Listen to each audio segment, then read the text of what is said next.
Hey, salut à toi, ici François Soro de Improve. Re-bienvenue à la chaîne. Si c'est la première fois que vous êtes là, bienvenue. Très content de vous accueillir. Aujourd'hui, on va regarder ensemble les 5 fonctionnalités les plus intéressantes qui ont été rajoutées sur Microsoft OneNote, logiciel qui est de plus en plus populaire et qui peut potentiellement transformer votre façon de travailler. Restez là.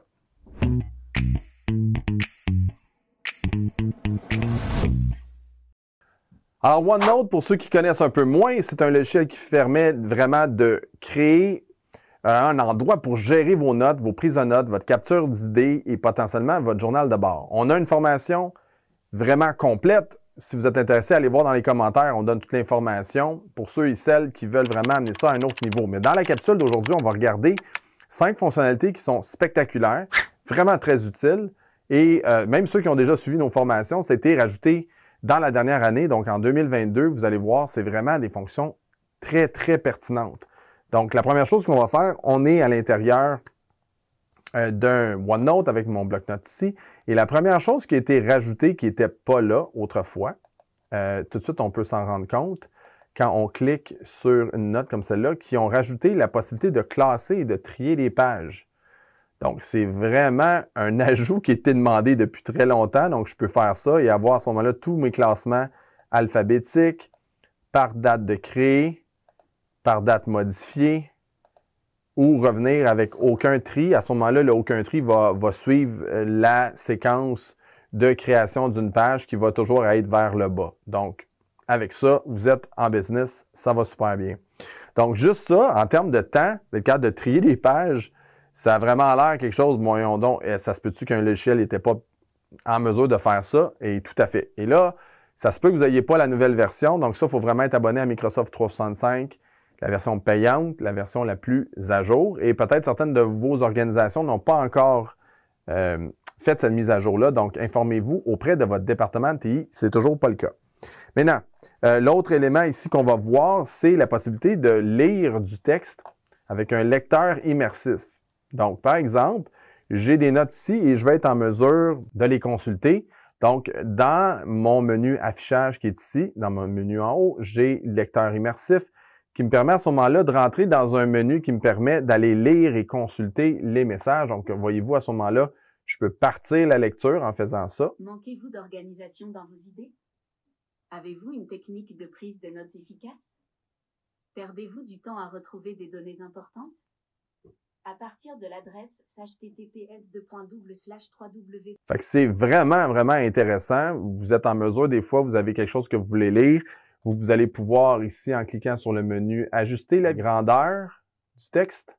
Vous avez aussi la possibilité d'avoir un focus de ligne, donc qui fait en sorte que quand vous allez lire ou vous allez suivre, dans le fond, ça va donner par des capsules en ligne disponibles pendant une année complète. Donc, c'est vraiment super intéressant, je vous dis, à considérer. Maintenant, l'autre fonction qui est vraiment le fun, c'est qu'on peut aller traduire. Donc, je peux dire, je vais traduire à ce moment-là par mot ou le document au complet. Et à ce moment-là, voyez-vous, il vient de tout traduire, mon document. Ça donne une fonctionnalité qui est supplémentaire dans OneNote. Donc, dans notre prise de notes, très, très, très bel ajout. Fantastique. Troisième chose qui est aussi encore là un ajout en termes de qualité de vie, c'est par exemple, je vais aller faire une capture d'écran. OK? Donc, vous allez prendre une photo, peu importe. Donc, je vais aller sur Insertion, Capture d'écran. Et là, je vais aller prendre cette photo-là. Et je vais aller prendre justement, je vais aller changer la taille. Donc, comme ça, je vais ajuster le tout. Parfait. Ça fonctionne bien. Et là, voyez-vous, le problème que j'ai souvent dans OneNote, les gens, vous avez remarqué ça sûrement, c'est que si je m'en viens dans le dessin et je dessine par-dessus. Donc, je vais prendre ça. Puis après ça, je vais aller sur ma photo, aller noter des éléments qui sont importants, prendre une flèche pour dire, regarde, ça c'est telle chose, blablabla, vous voyez le genre. Puis là, à un moment donné, vous prenez la photo, comme ça, puis vous la déplacez. Right? Puis là, évidemment, ça ne suit pas. Puis des fois, ce qui va arriver, regardez, c'est que la photo se retrouve au-dessus de ce que j'ai noté. C'est pas mal tannant. C'est quelque chose qui enlève beaucoup de plaisir dans l'utilisation de l'outil. Alors, une fonction qu'ils ont rajoutée qui est vraiment, vraiment importante, je pense, pour l'expérience, c'est d'aller faire un bouton droit et à ce moment-là, définir l'image comme arrière-plan. Quand vous faites ça, à ce moment-là, voyez-vous, mon texte va par-dessus. Et si je fais retour, ben, à ce moment-là, mon texte sais, je ne peux pas changer la photo. Et là, ça veut dire que quand je vais aller mettre mes symboles, mes photos, mes trucs, ben, il n'y a rien qui va arriver. Puis voyez-vous, ça veut dire que plus facilement, je vais être capable d'aller mettre mon texte à différents endroits, puis ça va aller par-dessus la photo. Donc, autre bel ajout dans Microsoft qui fait vraiment une différence dans votre qualité de vie, donc à retenir. Le quatrième point à ce moment-là, c'est la possibilité d'insérer des vidéos à l'intérieur. Donc, par exemple, je vais aller mettre une vidéo, je vais aller dans mon canal YouTube, par exemple. On s'en va dans mon canal YouTube, on va prendre une vidéo sur Microsoft Forms, je l'insère ici. Voyez-vous que présentement, je vais être capable d'écouter littéralement une vidéo à l'intérieur de ma page. Comprenez l'idée? Fait que c'est vraiment super intéressant. Vous avez des vidéos de référence que vous voulez mettre dans vos notes. Puis, ce que ça permet de faire aussi, si je clique dans le cadrage, maintenant, ça, c'est nouveau dans les derniers mois aussi, c'est que je vais pouvoir carrément aller grandir ça. Comme ça, l'expérience va être vraiment adaptée à ce que j'ai de besoin. Et ça ne va pas leur dire votre OneNote parce que c'est vraiment, à ce moment-là, la vidéo va apparaître à partir du serveur de YouTube. Puis ça pourrait être Vimeo, ça pourrait être d'autres serveurs de vidéos qui sont super intéressants. Fait que ça, c'est le quatrième point. Cinquième fonction qui est absolument intéressante aussi, c'est d'être capable de faire des références à d'autres espaces. Donc, par exemple, je veux faire une référence à l'administration. Ben, je peux aller sur mon onglet Administration.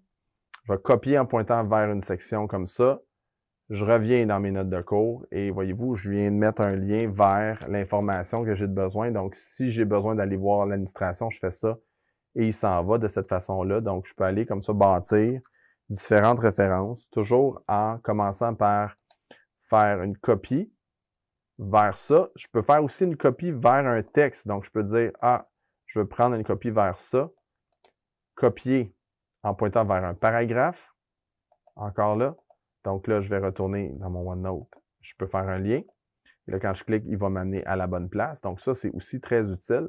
Mais pour ce qui est des sections, une fonction qui est vraiment intéressante, quand je veux écrire, par exemple, puis je sais que je veux mettre quelque chose sur OneDrive, par exemple, puis je voudrais qu'il y ait une nouvelle section OneDrive, puis je veux tout faire ça d'un seul coup, bien, je vais dire à ce moment-là, je vais ajouter une section, puis là, je vais utiliser les brackets en anglais, les brackets carrés. Et vous allez le faire 2 fois. Et vous allez mettre le mot que vous voulez mettre. Fait que là, si je m'en viens ici, puis je vais aller mettre comme quoi je vais mettre OneDrive.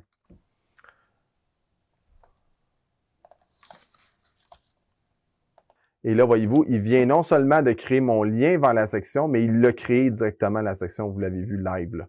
Donc ça, c'est vraiment un raccourci qui peut faire une différence importante dans votre fluidité. Mais 5 ajouts qui vont ajouter votre qualité d'exécution à l'intérieur de OneNote. Maintenant, comme je vous dis, si vous voulez apprendre à vraiment maîtriser l'outil dans son ensemble, avoir une meilleure stratégie de prise de notes, de vous supporter au niveau professionnel, de connecter ça avec Microsoft Teams, de travailler en équipe, de collaboration, de voir l'historique. Tu sais, il y a vraiment plus d'une 50aine de fonctionnalités très importantes à découvrir. Ben, je vous invite à aller voir à l'intérieur des commentaires un lien vers notre formation entière qui permet à ce moment-là à vous et à n'importe qui dans votre équipe. Vous pouvez faire aussi des formations privées ou venir dans nos cours publics, apprendre à maîtriser l'outil OneNote. Et ça nous fera vraiment plaisir de vous accueillir à ce moment-là. Donc, merci d'avoir été à l'écoute de ça. Si vous avez apprécié la vidéo, je vous invite à aller cliquer sur un petit like. Ça fait vraiment une différence pour l'algorithme. Puis, faire en sorte que d'autres personnes bénéficient de cette vidéo-là. Si vous voulez recevoir des alertes lorsqu'on émet des nouvelles vidéos, juste à cliquer sur l'abonnement et la petite cloche. Et je vous retrouve, j'espère, à très, très bientôt dans d'autres capsules sur l'efficacité au quotidien. À bientôt.